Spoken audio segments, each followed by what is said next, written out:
Good evening, everyone, and welcome to the 2025 African Landscape Architectures Conference. Whether you're joining us in person or online, we are thrilled to have you here. My name is Afomia Hunde, Master of Architecture student at the GSD. Final year, I am the president of Africa GSD and as well as member of the leadership team for Women in Design. And before we begin, I would like to acknowledge the land on which we gather. Again, a note from Gareth Cadogan. Don't know where he's sitting, but he's somewhere right there. So to walk, stand, sit, or lie on any land is to be on a landscape layered with histories, memories, possibilities, realized and denied, and stories that demand to be acknowledged and told. Whether you're here in this hall or watching on land elsewhere, you are on a land whose histories and stewardship and accompanying injustices need to be acknowledged. And proper recognition is merely a first step. The place of this lecture, the Harvard Graduate School of Design, is located on the traditional and ancestral land of Massachusetts, the original inhabitants of what we know now as Boston and Cambridge. We pay respect to the people, past, present, and future, of the Massachusetts tribe for whom the land remains sacred and which we honor, recognizing that this demands that we ask what are obligations to the land and the many people who have been its stewards and occupants. And we invite you, wherever you're viewing this, in person or online, to reflect on how foregrounding the stories and perspectives of Indigenous inhabitants on the past, present, and future of where you are shifts your understanding of and obligations to the land and the people around you. A quick note before we continue, we have a live captioning available for both in-person and virtual audience. You will see instructions and a QR code on the screen. If you have any questions, feel free to ask Matt in the AV booth up there or send a message in the chat. Also, before we dive into today's lecture, I would like to highlight two exciting events coming up at the GSD. Tomorrow, we will continue with day 2 of the conference, African Landscape Architectures, Alternative Futures for the Field at the Smith Campus Center. Then on Tuesday, March 11th, we will be hosting Jayla McHusme for the Aga Khan program lecture titled Landscape, Garden, and a Colonial Legacy. Be sure to visit the GSD website to learn more and RSVP. Again, it's a true honor to be here today as we gather to celebrate the profound impact of African landscape, architecture, and the power of women's leadership in shaping our built environments. This conference holds special significance as it coincides with International Women's Day, a day dedicated to recognizing the achievements of women and advocating for greater equality across all sectors. For Africa GSD, this conference is an opportunity to highlight the tremendous contributions of African designers and to emphasize the importance of collaboration in fostering sustainable development across the continent. As a collective, we are committed to celebrating and protecting Africa's unique landscapes and cultural heritage through innovative design. For Women in Design, today underscores the critical role of women, especially African women, in shaping our cities, landscapes, and communities. Our goal is to amplify women's voice in the design fields, ensuring we build more inclusive and equitable environments. This conference unites two crucial themes: the transformative potential of African landscape architecture and the importance of women's leadership in these processes. Both Africa GSD and Women in Design shares these values, and I am excited to see the conversations, keynotes, and connections that will emerge today. Thank you all for being here, and I look forward to the inspiring day of learning and collaboration. And now, please allow me to have Gareth Doherty, Associate Professor of Landscape Architecture and Affiliate of the Department of African American Studies.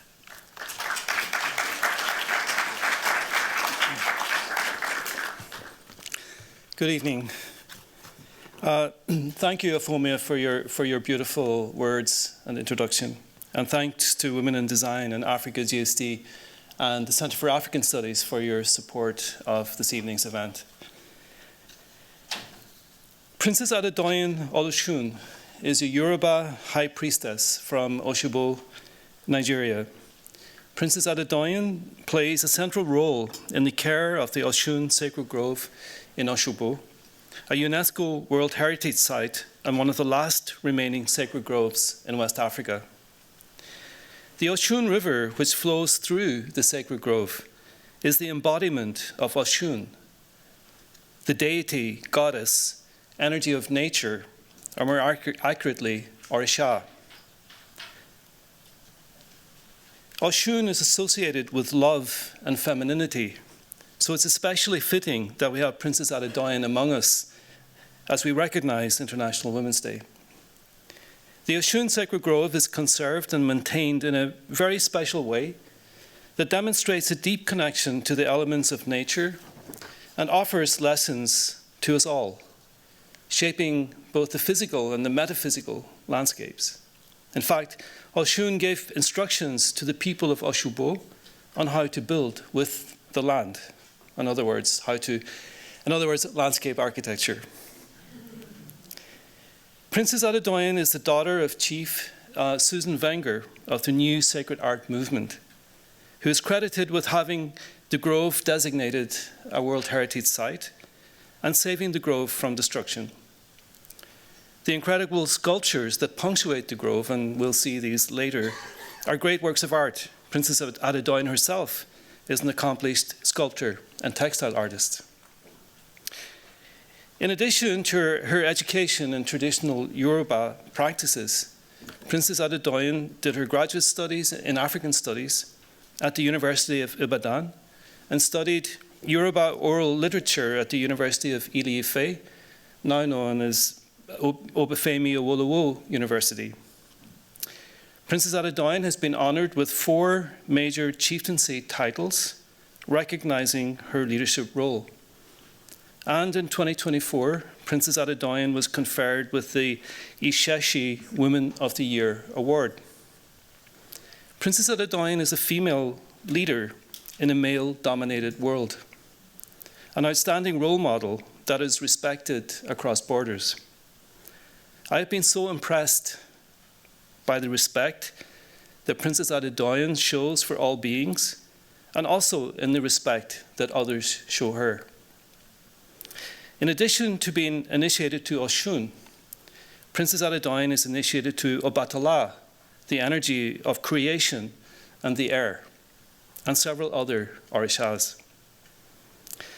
The Nobel Prize-winning author Wole Soyinka describes Yoruba tradition as a way of understanding the world. Core to that way of understanding the world is the concept of Ashe. Ashe is energy. It is a basic life force. Princess Adedoyin radiates Ashe in abundance, and we are blessed to have her among us and to have the opportunity to share in that Ashe. Tarna Klitzner is a landscape architect based in Cape Town, South Africa. Tarna is an alum of the University of Cape Town, where she first studied architecture. Then she worked for Johan van Pappendorp, who is here among us. It's his first time in 50 years since he's been at the GSD, graduated in 1975. And after studying architecture, Tarna worked in Johan's office, and that convinced her to be a landscape architect. Later, Tarna studied landscape architecture at the University of Pennsylvania with Anne Spurn, Ian McHarg.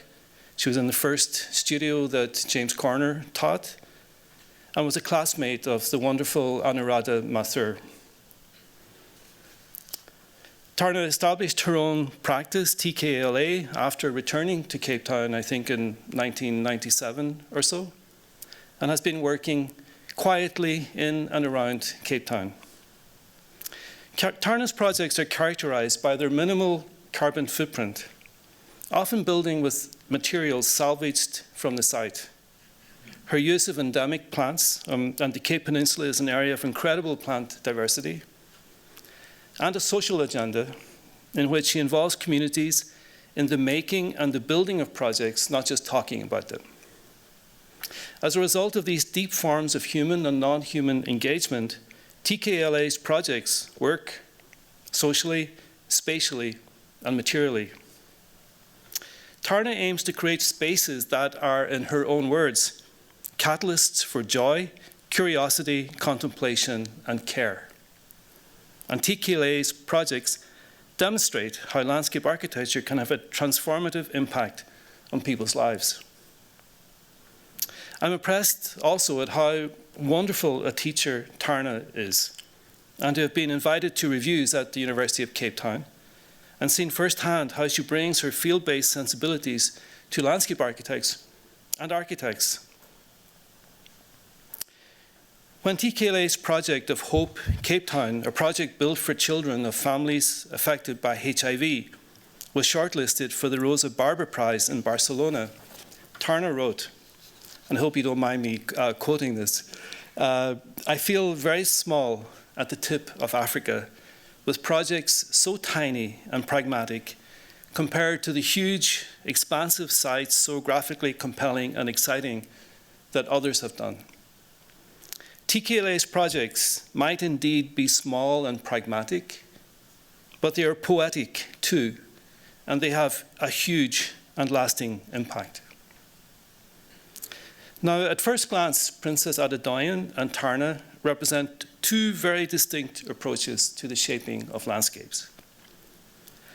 Both women demonstrate profound care for the environment, showing deep concern for both human and non-human elements. Their work is deeply spiritual, reflecting a shared commitment to the interconnectedness of nature and faith. Both are pioneering women in male-dominated fields, challenging norms and inspiring others.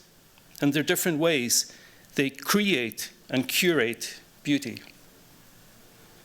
And we are very grateful that Zoe Marks has agreed to moderate the discussion this evening among our keynote speakers. Professor Marks is the Oppenheimer Faculty Director of the Harvard Center for African Studies and a lecturer in public policy at the Harvard Kennedy School.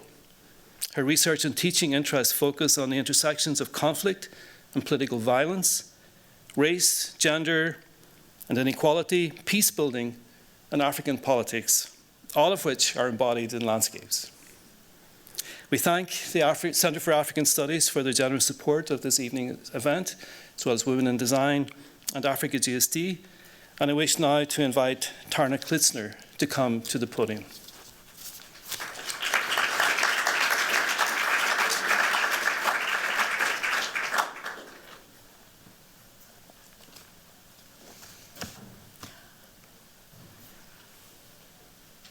Hello, good evening all.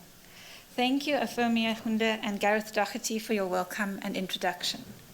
Thank you for the invitation and honor to share the International Women's Day and Africa Landscape Futures keynote address with Princess Adedoyin Talabi Faniyi, Zoe Marks, and you, the audience. And to the Harvard GSD for this opportunity to reflect on my experience as a landscape architect within the architectural practice TKLA in Cape Town. Sorry, have I got an opening slide? No. Okay. So first, we're going to locate Cape Town. Johan has spoken about Cape Town already, but I just thought it's useful to locate Cape Town within the world, relative to Boston, within Africa, and the southern tip, almost southern tip of Africa. Not quite, but almost. The TKLA office has engaged in a variety of interventions within the Cape Town metropole. When I commenced with the preparation of this presentation, I was not sure which projects I would present and why. The why became an inquiry into which projects influenced the how and what of the office's thinking and making. I have endeavored to discuss these under three overarching headings: landing and gathering, making and engaging, reflecting and learning. These will appear at moments on the slides. I have chosen to frame this talk around three projects, two of which had a pivotal influence on how TKLA engages with the making of landscapes. The third project synthesizes these lessons. So the first is Harare Urban Park Khayelitsha, Cape Town, South Africa, became a prototype for a collaborative methodology applied from conceptualization through to the installation of the project. The second, the Mitchell's Plain Hospital project, has been pivotal for our office in forming the basis for future planting lists, as well as strategies for sustainable urban drainage, that's SUDS. Hope Project, which is the third project, Delft Cape Town, was built for an NGO working within the community of Delft Cape Town. It synthesizes the collaborative methodology initiated in the Harare Urban Park project and the sustainable environmental practices explored in the Mitchell's Plain project.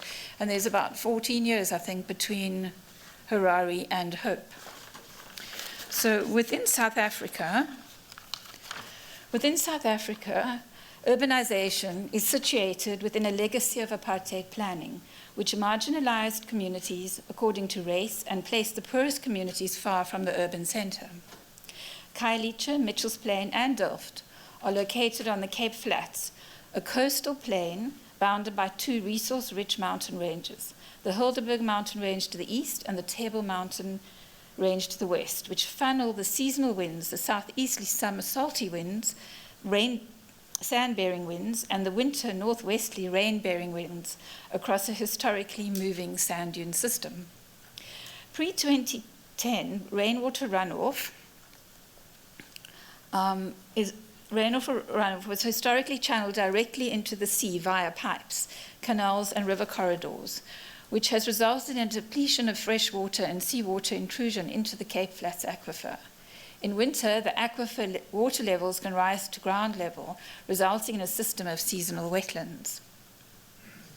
The project I'd like to begin with is the Harare Park in Khayelitsha, recognizing the premise that landscape architecture is a collaborative endeavor, that as individuals, our knowledge and values are limited by experiences and exposures. In the transition from being the space of the individual to being the space of the public, the need arises to understand and engage with various interpretations of the public realm and its potential values and opportunities beyond our individual immediate understandings.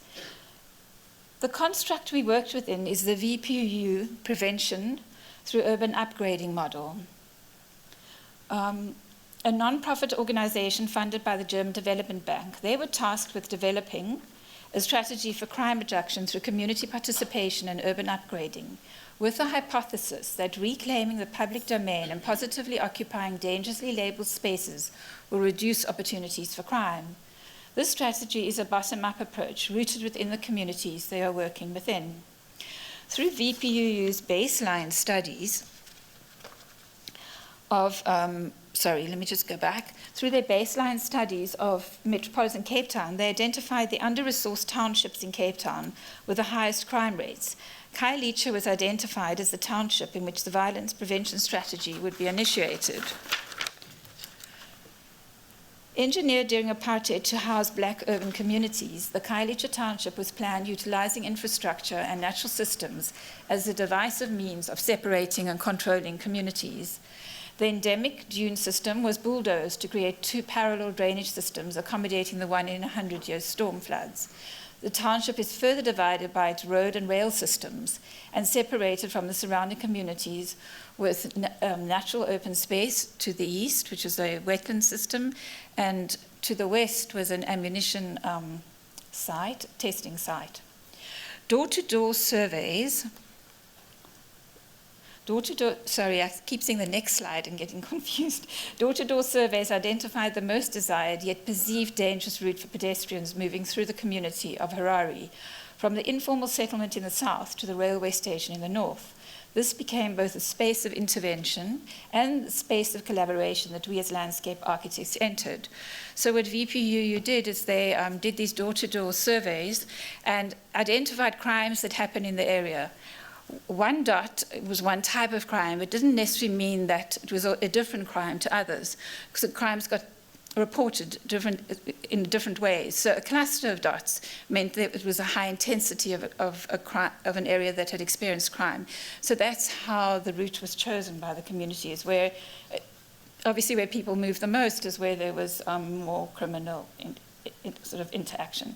Through interactions with community groups and residents, a route was identified linking the east and west sections of Harare over the 1 in 100 flood corridor. The chosen route weaves through formal and informal housing fabric. We commenced with an area along this route, which had been identified in the community meetings as a potential children's park sited within the stormwater system. Crisscrossed by pathways, a pedestrian route for scholars and workers accessing the railway station. With little surveillance from the surrounding houses, it had become a dumping ground and an undesirable environment. Our inquiries as designers when entering the process of design within an environment unfamiliar to our experience and reference system is how do we access and hear what the beneficiaries' needs and aspirations are to design built interventions that positively contribute to the community. The VPUU strategy served as a construct we could work within, giving us access to the community and making us accessible to them. The tool used for discussion and design development was a physical model. This proved to be an engaging method of exploration of ideas, as it was possible to locate ourselves within the site with the three-dimensional visual representation forming the basis for interactive discussion with the beneficiaries. Structuring elements that inform the design and the making of the urban park with the construction of visually clear, unobstructed routes through the spaces enables choice on entering the park as the pedestrian can see who else is walking on the pathway, which allows them the opportunity to determine whether they feel safe entering the space. The accommodation of stormwater detention areas as dual-use play and stormwater amelioration. The definition of the edge boundary between the public and the private realm. Passive surveillance as crime prevention through encouraging and creating opportunities for access from the square onto the private properties was a VPUU initiative, with a hope that the neighbouring homes would extend up to the edge and facilitate surveillance of the square.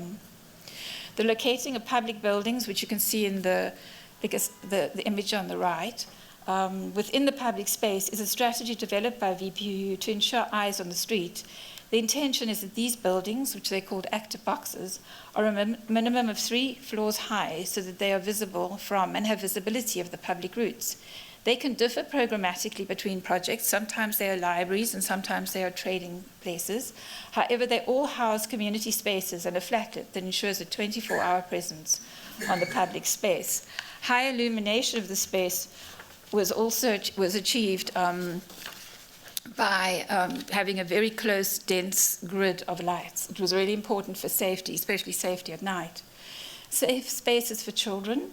Play areas had initially been located in both entrance exits. However, the community representatives thought that the play area that was not near the active box would be unsafe as a result. It was removed from the model during a design session. Initially, trees were also not desired, but in one of the community meetings, someone who lived in the Eastern Cape said that she remembered being taught under a tree as a child, and she really enjoyed that experience and the sound of the birds in the trees. So that actually swayed the whole meeting, and we found ways of planting trees so they didn't obstruct routes, but they sit to the side of routes, so you can choose to enter them. Many voices and many facilitators informed and acted upon the making of the landscape of Harare Park. Through the project's access to social development finance for small community-based projects that occurred concurrently with the park's infrastructure contract, community participation was enabled in the making of the urban environment. So these community projects actually influenced and informed the materiality of the project. So local stonemason trained community members in cutting stone, and we clad all the walls and seats with the stone. The theme and the artists within the community of Harare were invited to participate in the making of mosaics, facilitated by Lovell Friedman and Jane Solomon. The themes, designs, and colors for the mosaics were developed by the community artists. In addition, children from the adjacent creches made handprints on tiles that were fired and included in the mosaic mural. The stone and mosaic work contribute to the character and ambiance of the spaces. This process facilitated not only the production of beautiful, inspiring artworks, but also cemented bonds between the participants through their collective understanding of common issues they share. The Harare Park was completed in 2009, although in physical terms there are large areas of urban infrastructure which are currently undermined due to factors outside the control of the Khayelitsha Township and the community of Harare. The park space supports a busy pedestrian route with small businesses activating the edges and the formalization of the surrounding housing infrastructure. Mitchell's Plain Hospital, situated within the Cape Flats on a previously disturbed landscape adjacent to a remnant nature reserve, is the next project we're going to talk about, presented the opportunity to simultaneously create a therapeutic landscape for the hospital and to develop a strategy for the healing and restoration of the disturbed endemic landscapes. As a result of urban development, large tracts of endemic vegetation has been destroyed on the Cape Flats. In particular, Strandveld dune vegetation has become a threatened endemic plant species. The hospital site was identified as a disturbed area within the nature reserve. You can see the red line around the nature reserve within the Lentikere Mitchell's Plain area. The conditions within the record of decision as prescribed by the botanist, Nick Helm, required that all plant material used within the new hospital landscapes be grown from seeds, cuttings, and bulbs sourced from the adjacent nature reserve. The act of searching for suitable plant species for harvest made us acutely aware of the variety of textures, scents, and sounds nurtured within the Cape Flats, sun and plain vegetation.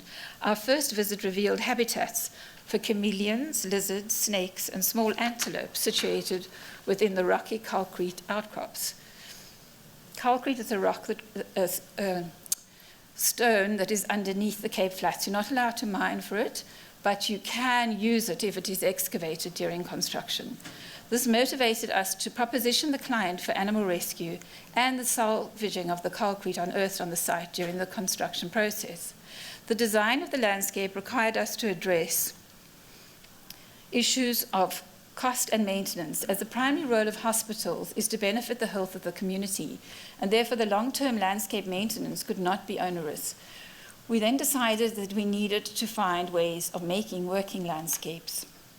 For example, the engagement with water enabled the development of strategies for gathering and filtering stormwater within the landscaping, reducing the negative impact of large volumes of water being discharged downstream of the site, while at the same time facilitating the recharge of the depleted Cape Flats aquifer.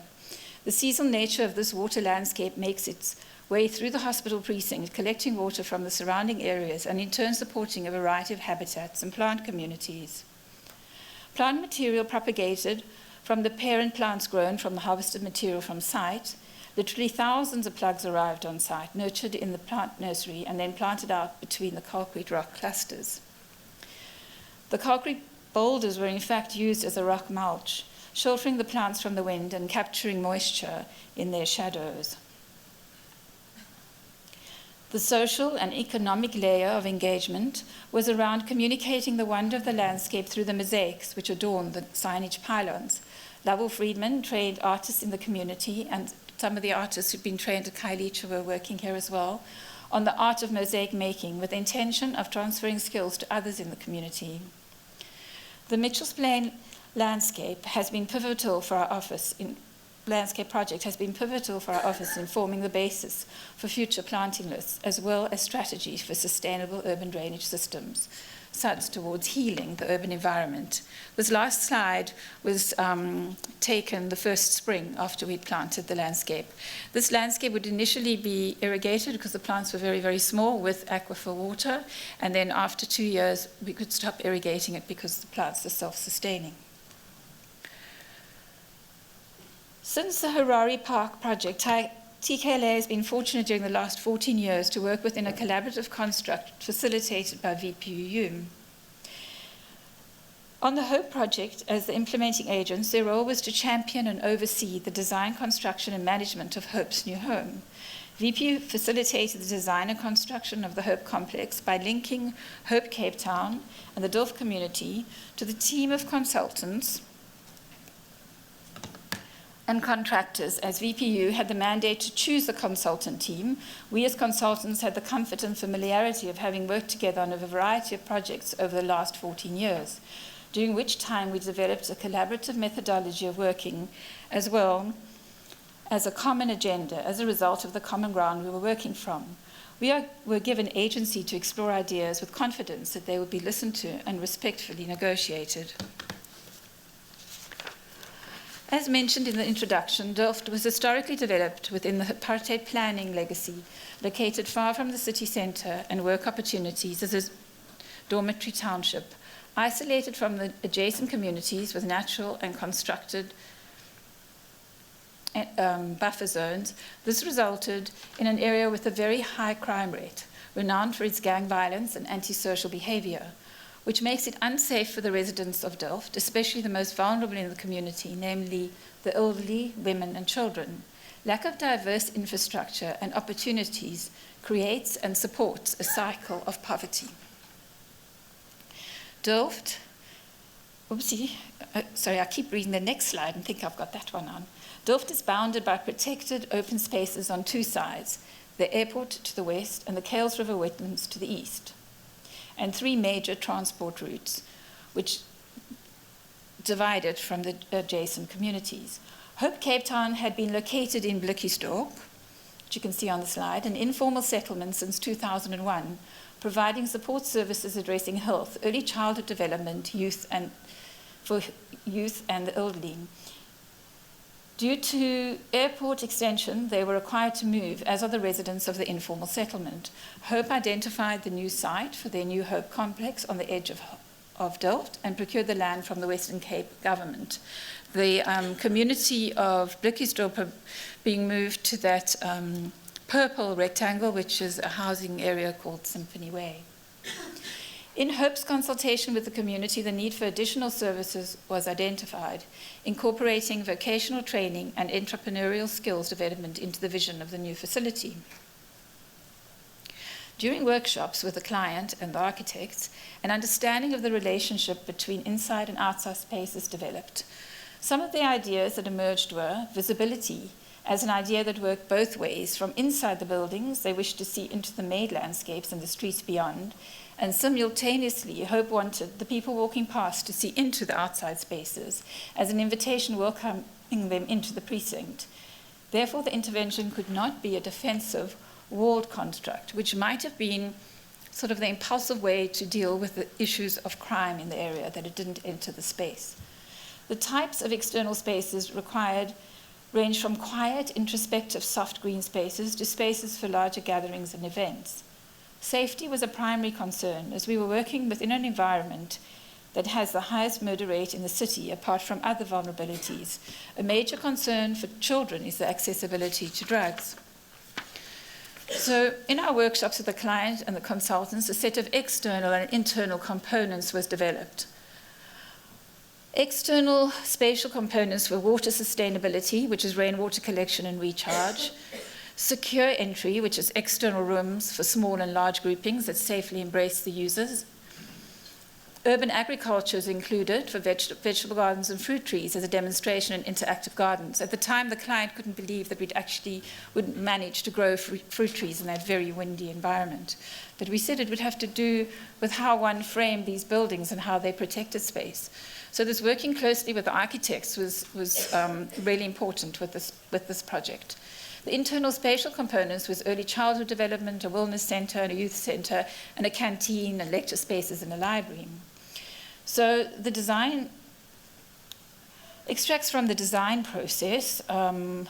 These drawings have been chosen to represent the process we engaged with the architects in developing the designs. It was a iterative process which enabled the negotiation on the placement of the buildings in the making of safe, protected external rooms. Topography, prevailing winds, need for safe, protected spaces, a positive street facade, and the hydrological patterns informed the spatial location of buildings. The process involved redefining the external and internal spatial relationships as the building footprints became more definite. The diagrams illustrate our iterative process with the team as we work to understand the most desirable relationships between the interior and exterior spaces. The circulation spine, which you can see in that diagonal, along which all the buildings and external spaces are accessed, developed across the line of the prevailing winds. The design refinement of the buildings, the inhabitation of the external spaces, and the need for privacy and a sense of safety informed the final alignment of the spine. It became apparent that a straight line alignment would not achieve the desired sense of safety, privacy, embeddedness that was required of the design proposal. The result is a primary gathering space embedded within the development, giving access to several landscape rooms, an orchard, vegetable garden, and play areas. The environmental agendas addressed issues, this is just images of that central space. See how you see it from some of the other rooms. The environmental agendas that the interventions embedded within address the hydrological and biodiversity strategies. The rainwater strategy facilitates rainwater reuse through the storage of all roof water in rainwater tanks for use in the buildings and landscapes, and the rainwater from the paved surfaces and the permeable paving in the parking court drains into the seasonal swale, which facilitates rainwater recharge of the Cape Flats aquifer. The biodiversity strategies enables remediation of the natural vegetation through the use of a selected endemic planting palette for the ground covers and shrubs, embedding passive and active spaces within the natural landscape. Trees are strategically planted to create windbreaks, shade, seating areas, and a small orchard. The seasonal swale at the bottom of the site, at the lowest point on the site, illustrates the use of seasonal plant palette that contributes to adding color and variation to the streetscape. Just a quick anecdote. I was told that passers-by have been known to stop when the flowers are in bloom, which is in spring, and they stand with their backs to their fence and take selfies with the flowers behind, because it's really rare in that landscape to see flowers, sadly. This slide is a reminder of the exposed, sparsely vegetated, disturbed Cape Flats landscape of the project site, which has now been reimagined through a collaborative process to provide a space of safety, comfort, and delight. In reflection, there are three sites. The Harare Urban Park, Khayelitsha, there were VPUU followed the site and did assessments between 2006 and 2014 and found that violence had decreased in the area by 30%. Now, if you look at the slide at the bottom, unfortunately the space has not been maintained, but for us, the infrastructure is still there, the trees are growing, and the rest of the infrastructure is still there, and it's used as a very, very busy pedestrian route. Mitchell's Plain Hospital, those are just a series of slides which show when we initially planted and the landscape. Until the last slide I've taken was 2017, when the trees are completely embedded by that swale. And Hope Delft, there are just some quotes which you can read. At Hope they have people visiting the site or visiting Hope can fill out a questionnaire if they want to, and those were some of the comments people made on how they value the space. And I can't forget, I'm just going to go through the teams that we worked with are quite large teams, and everyone is involved in the making of these projects. So thank you to the teams. And thank you to everyone here.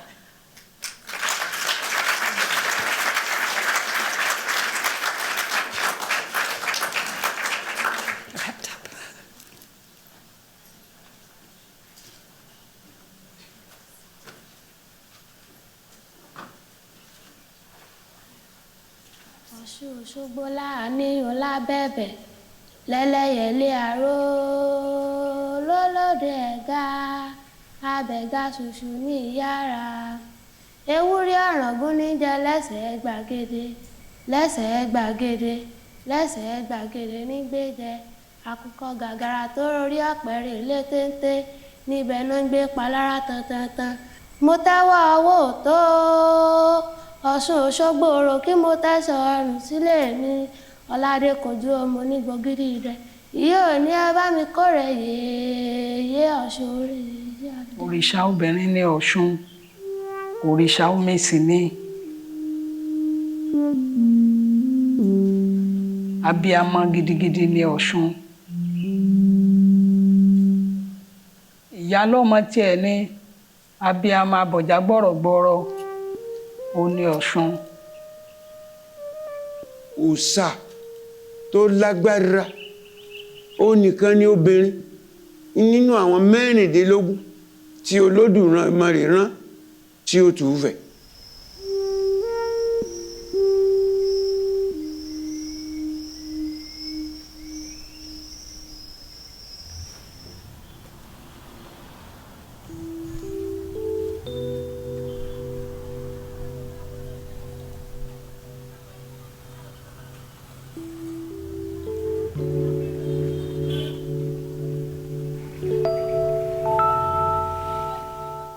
Mi tí bí ọmọ gangan tí mo ti ń ṣe bí ìyá ọmọ. A rí eléyìí kọ́ nípa bí Ọ̀ṣun ṣe rí bí abiyamọ àti kékeré náà ni ó ti mọ́ mi lára tí mo ti ń ṣèyá. Mo ti bímọ kí n tó máa bímọ. Àwọn ọmọ mi pọ̀ dáadáa.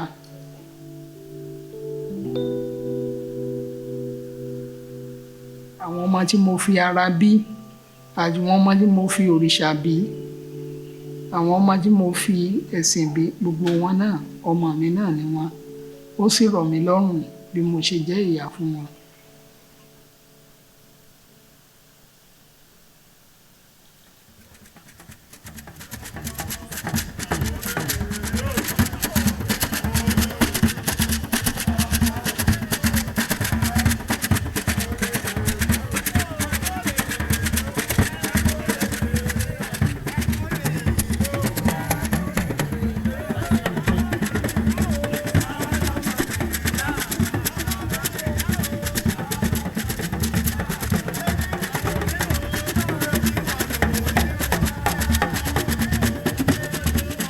Tó mú ibi tó mú ṣe pàtàkì tó mú yàtọ̀ tó fi jẹ́ gbajúgbajà káàkiri àgbáyé Ọ̀ṣun náà ni.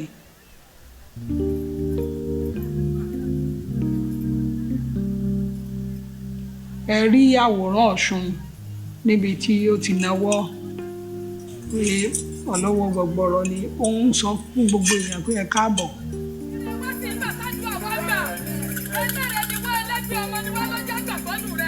Kò sí ẹni tí ò dá lóhùn.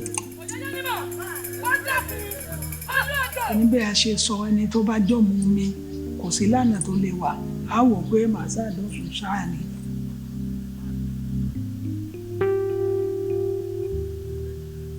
Gbogbo ibi tó bá lọ́mọ ẹ̀ sí òun náà ni ó ti ń dá wọn lóhùn.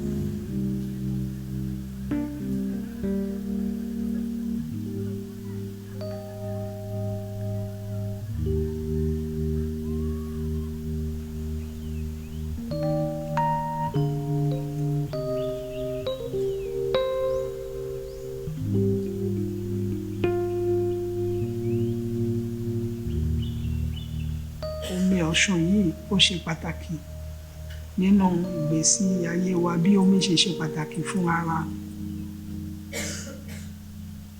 Omi tó lágbára ni tó jẹ́ pé oríṣiríṣi nǹkan ìwòsàn nǹkan téèyàn bá lò fún bẹ́ẹ̀ náà ló ṣe máa ń ṣiṣẹ́.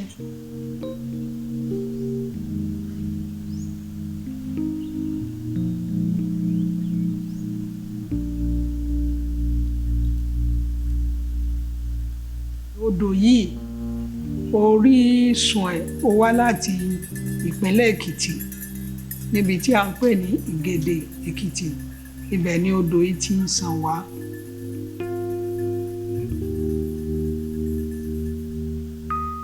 Omi ojú rẹ̀ dá díẹ̀ báyìí torí ibi tí wọ́n ti ń wakùsà kì í ṣe Òṣogbo ṣùgbọ́n ó ń ṣàn kọjá níbí.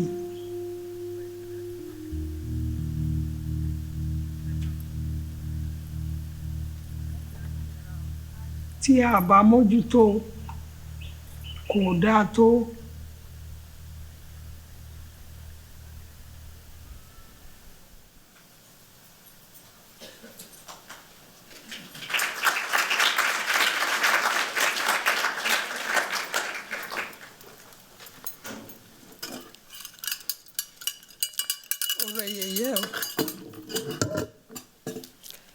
Greetings, everyone.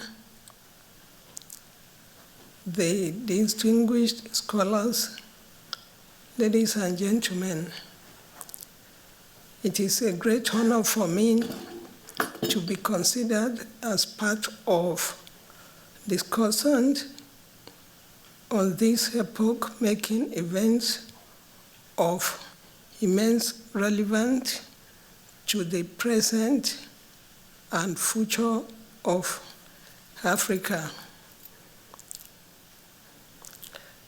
Wishing you a happy conference for Landscape and Architecture's 2025 for this conference and also for International Women's Day.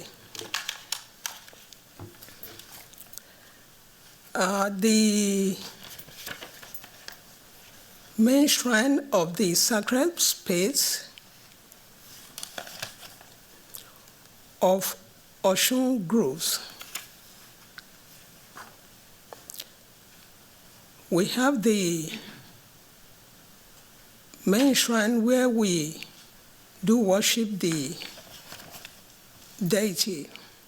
In Yoruba culture, the shrine referred to as Ile or Orisha.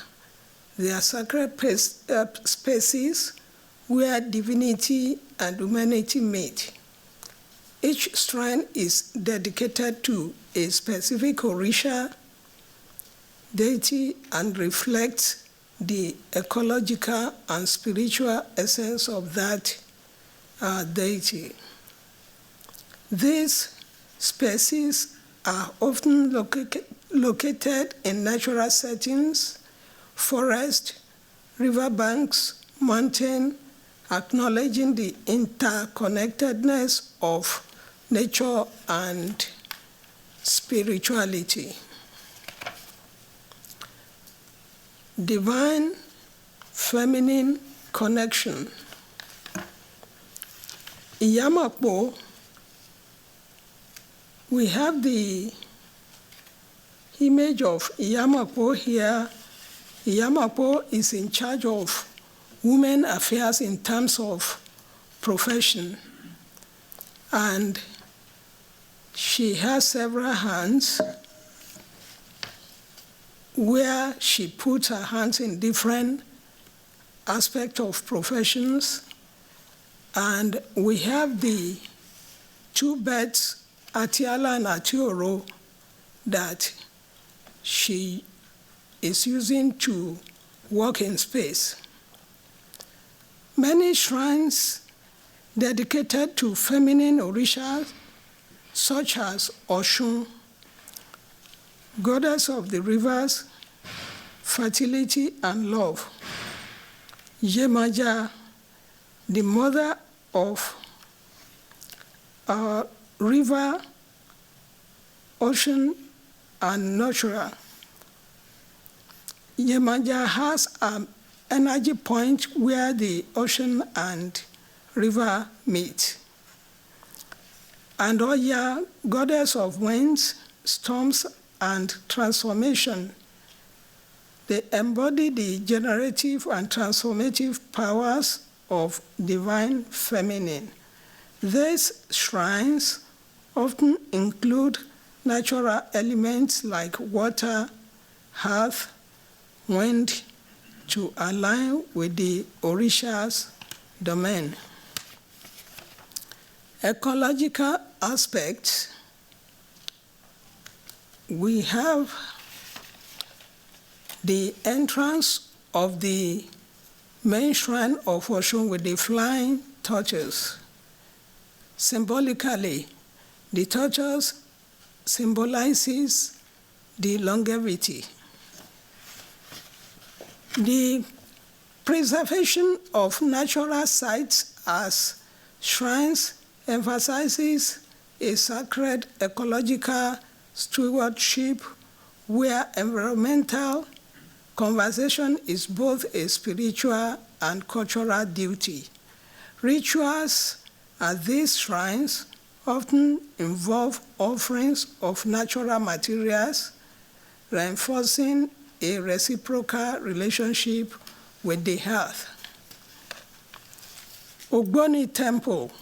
Ogboni is in charge of Mother Earth, also seat of ancestral wisdom and justice. This is the entrance to Ogboni Temple in Sacred Groves of Osogbo. The Ogboni Society, also known as Osogbo in some regions, is an ancient and influential institution in Yoruba land. It serves as a custodial body of traditional laws, ethics, and ancestral wisdom. The Ogboni Temple is not merely a physical structure, but a spiritual and judicial center where elders, both men and women, engage in sacred rituals and adjudicate disputes.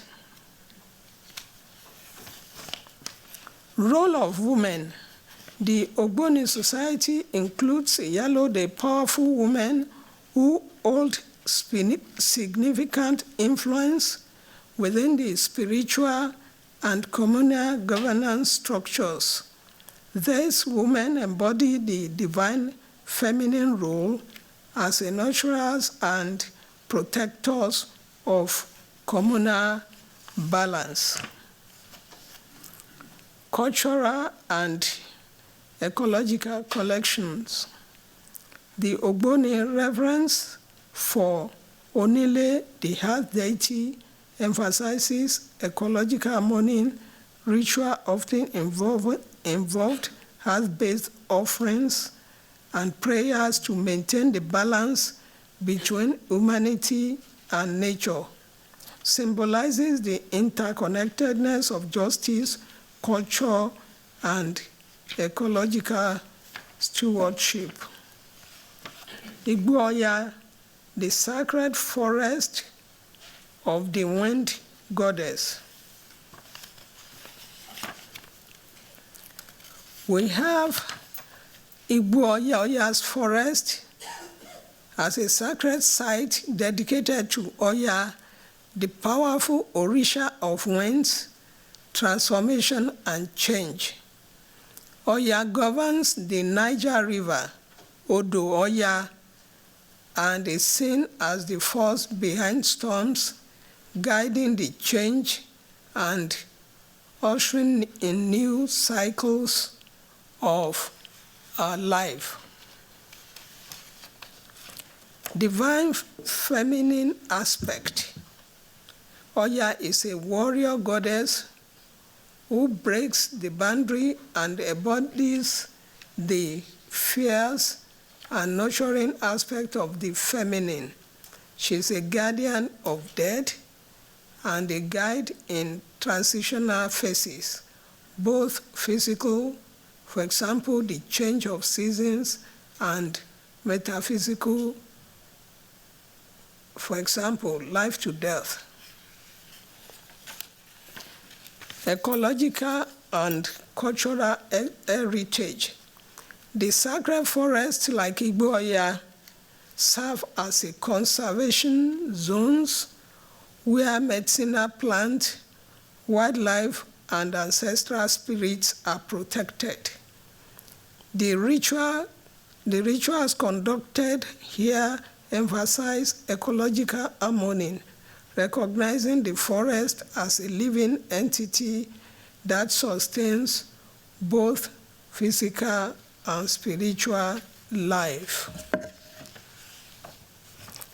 Thematic thesis: divine, feminine, ecology, and ancient heritage. We have the Osun River here, representing the waters of life.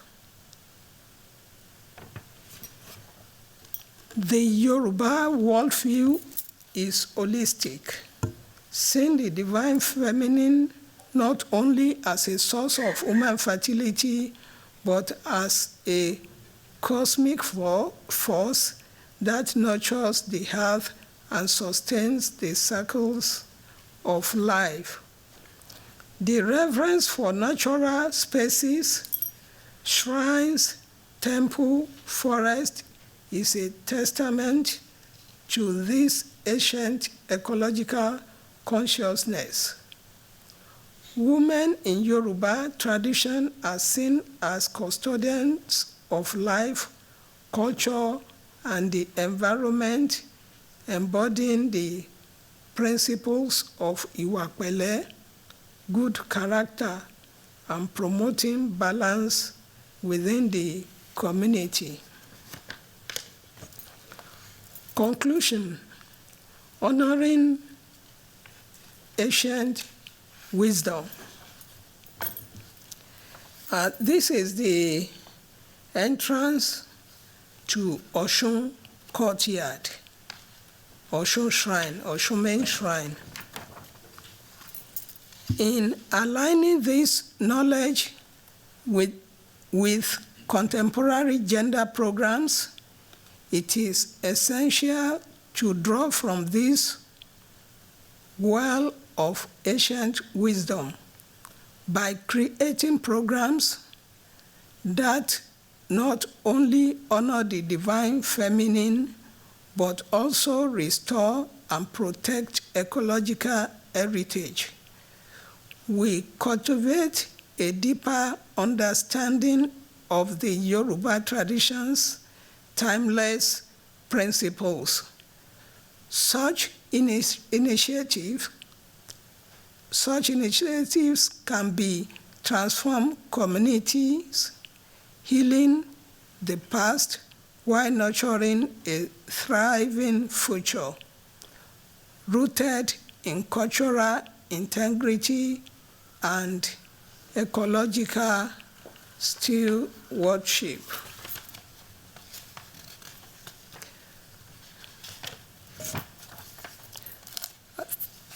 Thanks, everyone.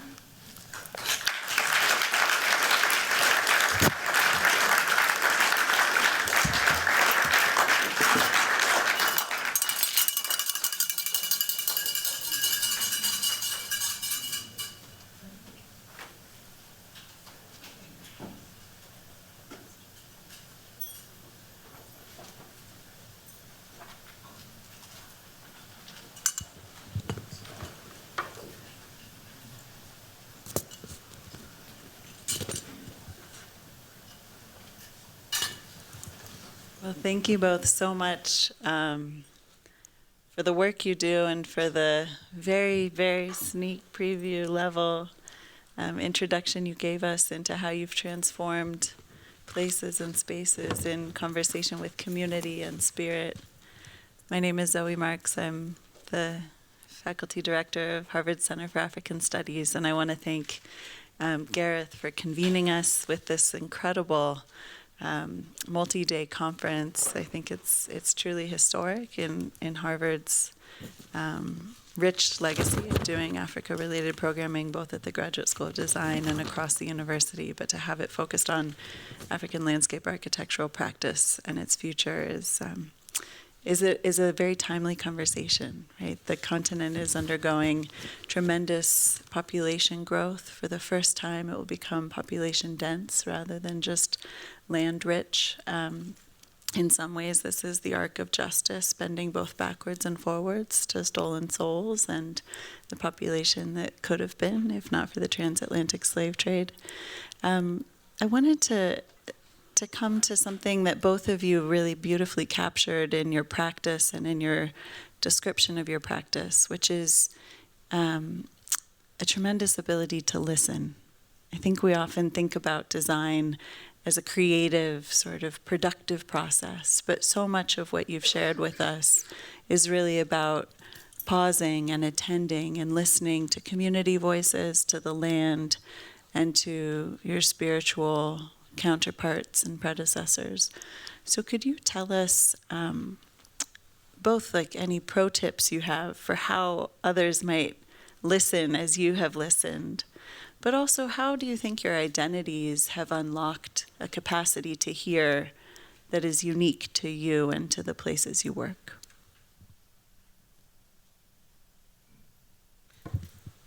Yeah, in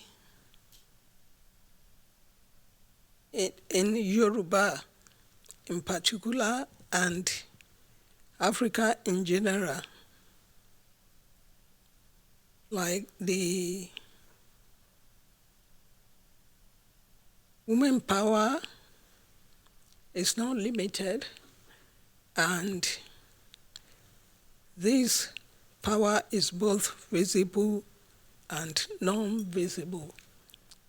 You know, with that,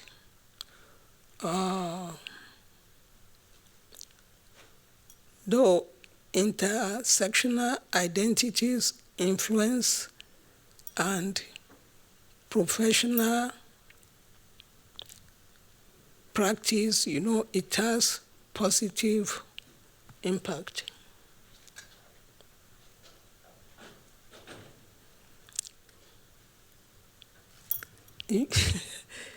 The imagined users and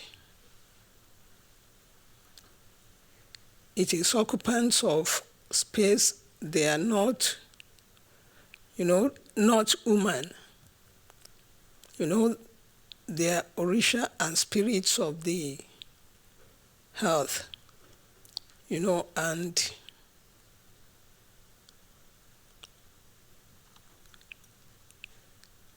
of the motherhood as such, you know, it is the embodiment of nature that puts everything together.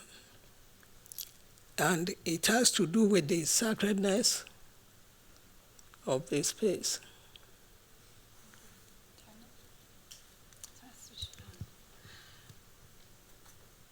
The first question is about listening.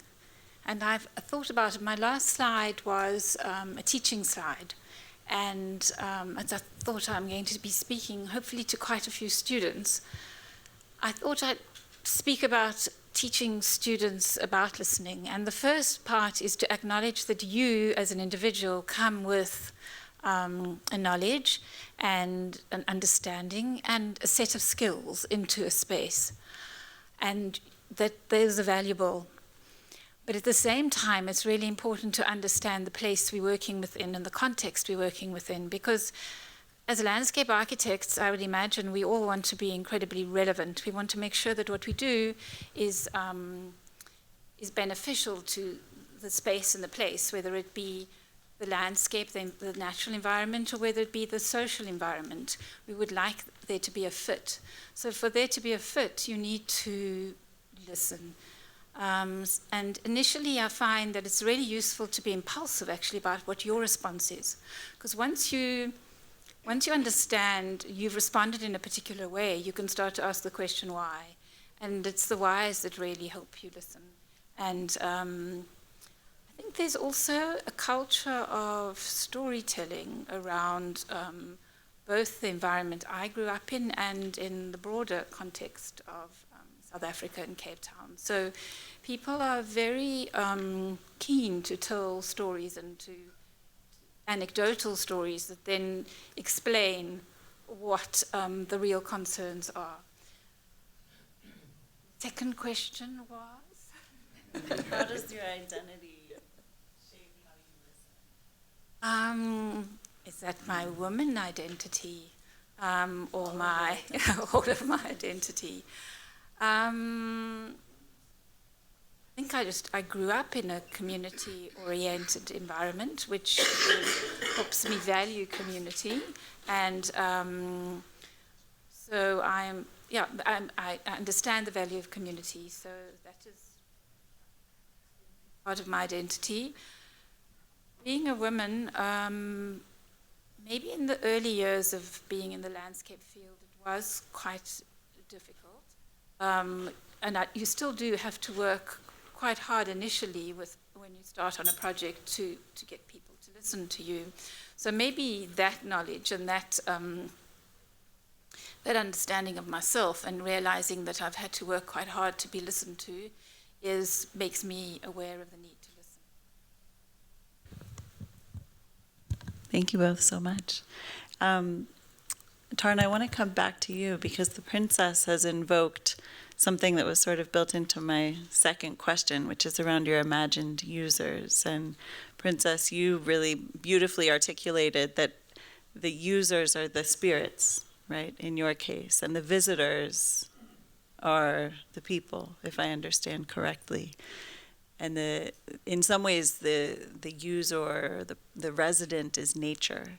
And Tarna, you've had, I guess, what seems to me a more literal approach to who the users and residents are. How would you respond to Princess's practice? Is there anything that harmonizes with what you've done or what you've seen, particularly with how spaces have been reclaimed in some ways by both community and nature, and how you spoke about the shifting sands? And then Princess, I'll come to you with another question after Tarna responds. Question. It also actually something that was said earlier in the day about spaces, and spaces having the ability to be flexible and also to be able to engage with various users and various types of users. So what happened with Harare Square was something quite unexpected for me. Was the site was initiated, and I hadn't understood that was going to happen. And I arrived one day, it was actually the final inspection of the site, and there was a very large bull on the site, and there was someone with a very big spear. And I had not understood that would happen, so it was not something that was part of my reference system, but the space could accommodate it, so that was gratifying, that it could actually accommodate that ritual that happened in the space. So yes, I think spaces do get used in ways that you don't imagine they would be, but they need to be flexible enough to accommodate that. And Princess, maybe I'll come back to you. You've sort of, in your presentation, given us this multi-layered vantage point, both from the very particular site of the grove, the image of the home that Chief Wenger lived in, that you were raised within, and then all the way up to the sort of notion of African spirituality and beyond into the metaphysical realm.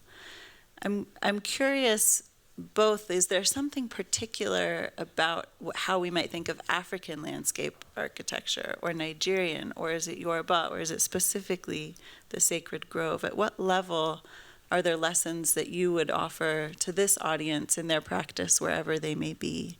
Is there anything particular that you think others need to adapt or adopt? Yeah. Nature is an important expression, and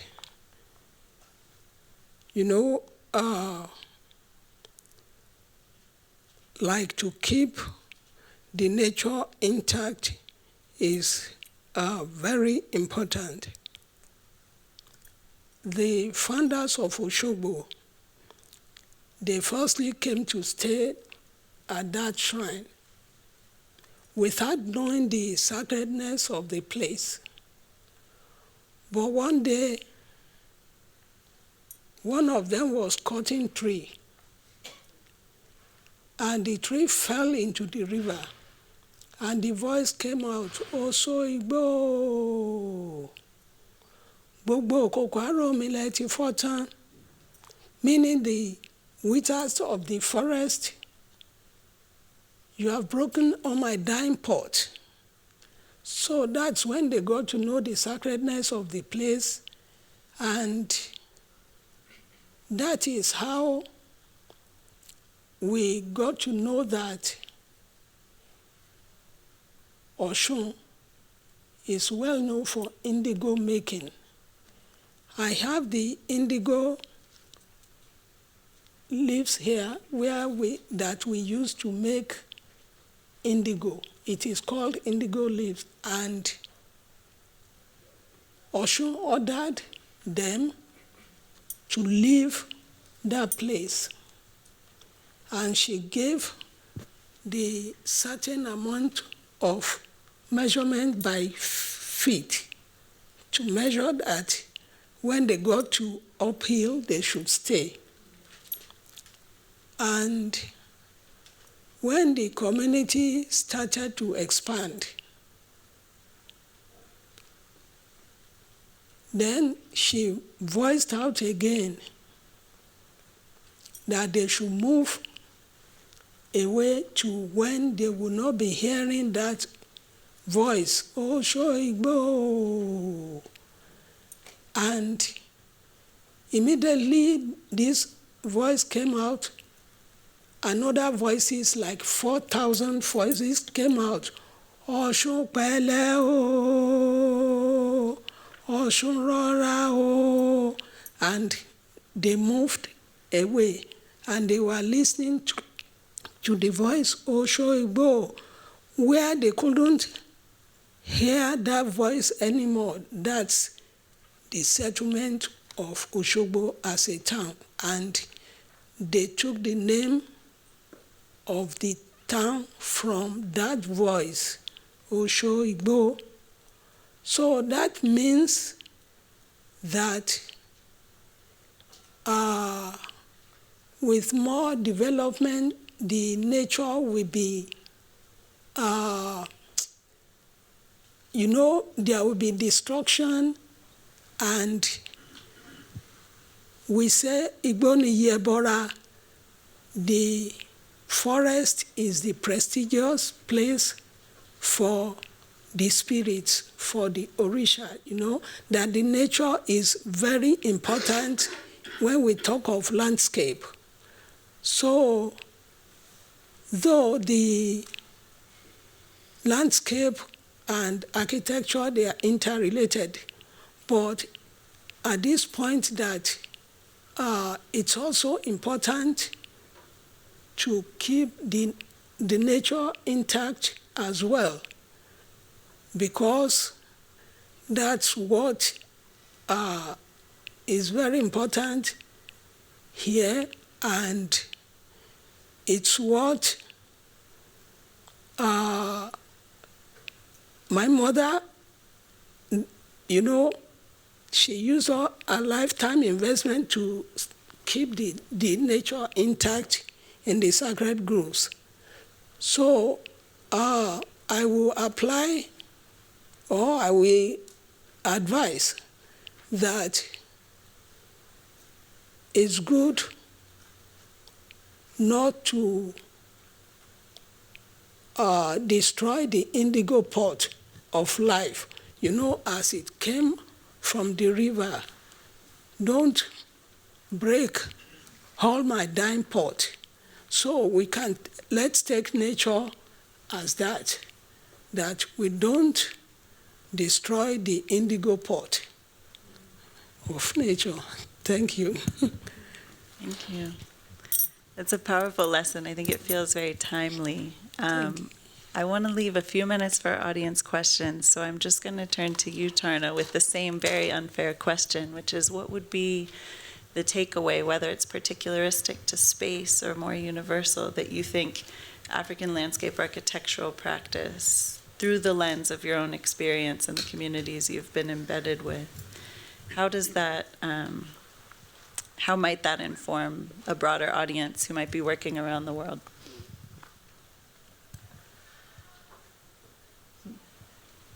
Well, my first thought is...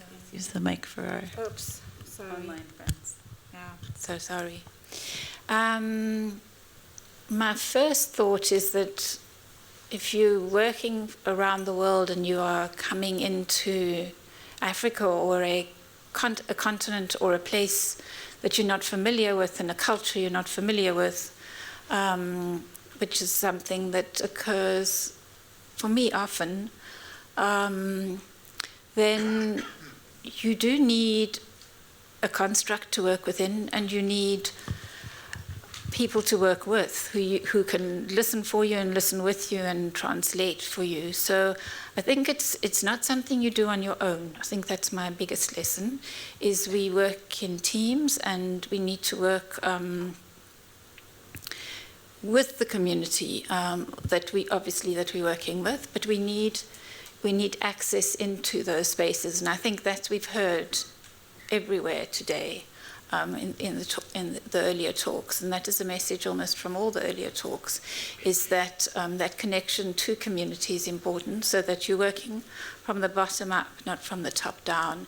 And also, we're not coming in with the answers, you're looking for the answers in the spaces you're working within. And I think that's one of the biggest lessons, because that's something that often happens, is I'm confronted by these notions coming in that that supposedly are innovative, but there's a lot of innovation within communities, and it's starting to recognize and see those. So I think it's looking from within rather than thinking you coming with the answers from without. Thank you. I'd like to invite questions from the audience, if there are any. And of course, I still have more, but I don't want to abuse my time. I'll go with the woman in the yellow. Be the second one. Thank you. Sorry. Greetings. I would like to say to you that we have heard a lot about Osogbo. We've heard about the artist, like Twin 77 and his wife. And many of us are interested in visiting. And so I'm going to ask you, when do you think is a good time to visit? When do you have like the most festivals going on? Thank you. We have the festivals throughout the year, but specifically for Osun, it starts from July to August. So that's when the town is dedicated for Osun Festival, like end of July to beginning of August. Do you have a festival for Yemaya? There we have Yemaya, but that is individual. But for the whole community, Osun is dominating Osogbo. Thank you. All right, we'll come up here and then down to the front. Super. This question is for Tarna.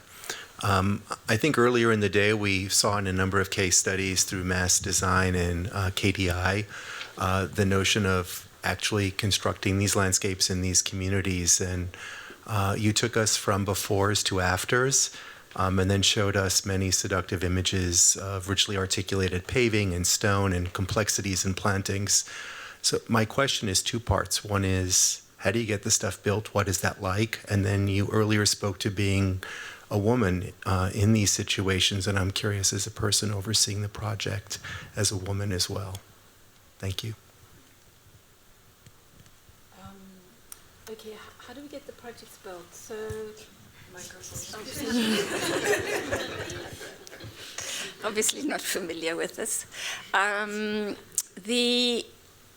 They're complex, and there are main contractors for some parts of the work, but as I mentioned, there are, in all the projects, well, in the two, the first project and the last project, well, in the last project, not so much the first project and the middle project, there was the ability to train community and involve community in the actual materiality.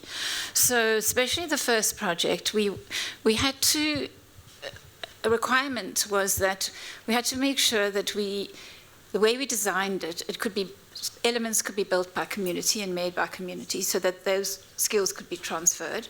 And then we also had to make sure that it was sustainable, the project was sustainable.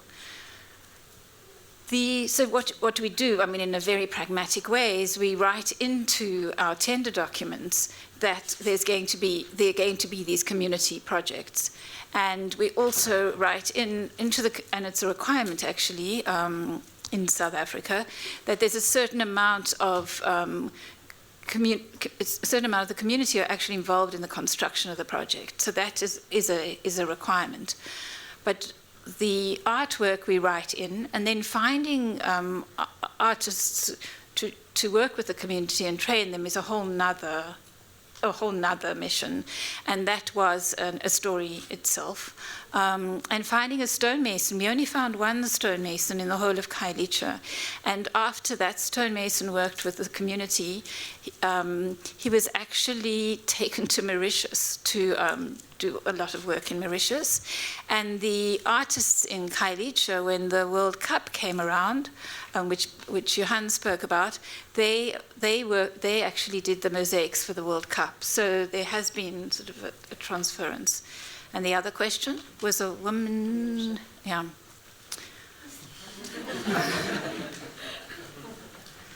Did you ask me what it's like to be a woman in those situations? Well, I think the story I must tell is this. I needed to go to Khayelitsha to meet the consultants and a team, and I arrived at the site and no one was there. So I stood on the corner of the site, and the site was big and barren, and as I explained it, and I was by myself. And the next minute, there was this group of women around me. They wanted to know why I was there. I explained why I was there. And they all knew about the project because, particularly in Khayelitsha, it worked as street committee and then development forum, all the way up to the Khayelitsha development forum, well, ward committees. So everyone knew these meetings happened every week and everyone in the community could attend them. So they all knew about the project. So I was held by those women in the community.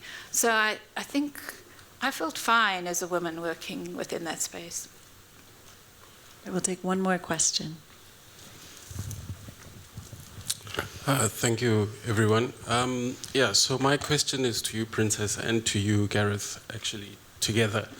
There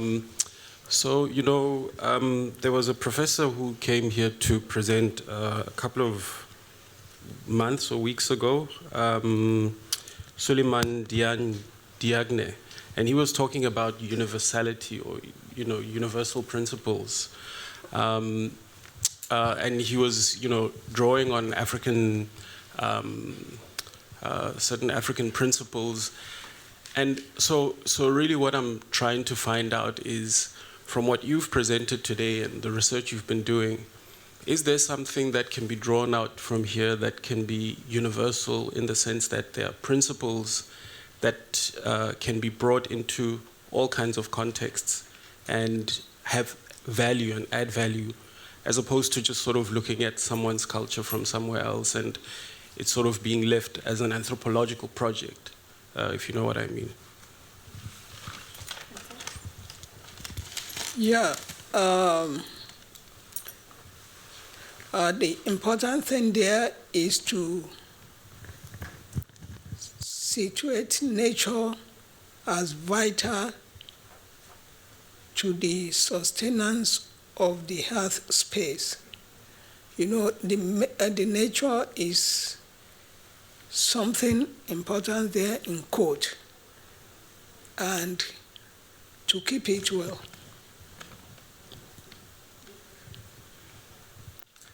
And I totally agree. I think I'm less interested in universal concepts.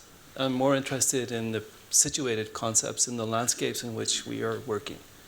And I think maybe part of the problem in the world is that we are looking for universal concepts, but landscapes are so different around the world, shaped by society, shaped by climate, shaped by so many different factors. So if there is a universal message to take, I would say it's the respect for landscape, respect for nature as Princess Adedoyin said, and a challenge to find ways in which we can work respectfully within societies that are not our own. Because I think too much we go into societies that are not our own with a universal set of principles, and then it doesn't work. So, does that answer the... Thank you for the question. Yes. I think if I can draw out a few key themes before I send us to the adjoining reception. You know, one thing that I'm struck by, not so much universal versus particularistic or situated, but both of your presentations had this space for water, right? That the water flowing through the communities structured the communities. The river, of course, being a sacred body and also a life-giving, healthful artery through the sacred grove and alongside it. And I think that that kind of harmonizes in a really beautiful way with the question about listening, right? Is that it's also about creating space. By not being met in that community space that was the site, the work site, you learned so much about the community. By moving outside of the forest, the sacred grove was made possible, and Osogbo was also made possible. And so, as an outsider to landscape architecture and very much a social scientist by training, I've learned so much from this conversation and from this series in thinking about actually the space between what is architected and what is left to listen to is as much about the kind of craft and what's urgent, I guess, in this time of climate crisis and in this time of kind of cultural renewal and investment. So thank you for your wisdom. Thank you for the work that you do. Thank you for bringing its specificity and beauty to our evening. And thanks to all of you for being in community with us tonight and for the next day and a half. Our reception is out these doors, and I believe it's all the way to the left. But I also trust that you'll soon hear clinking glasses and you'll be able to find it. So thank you all for being here, and we look forward to the conversation continuing. Thank you.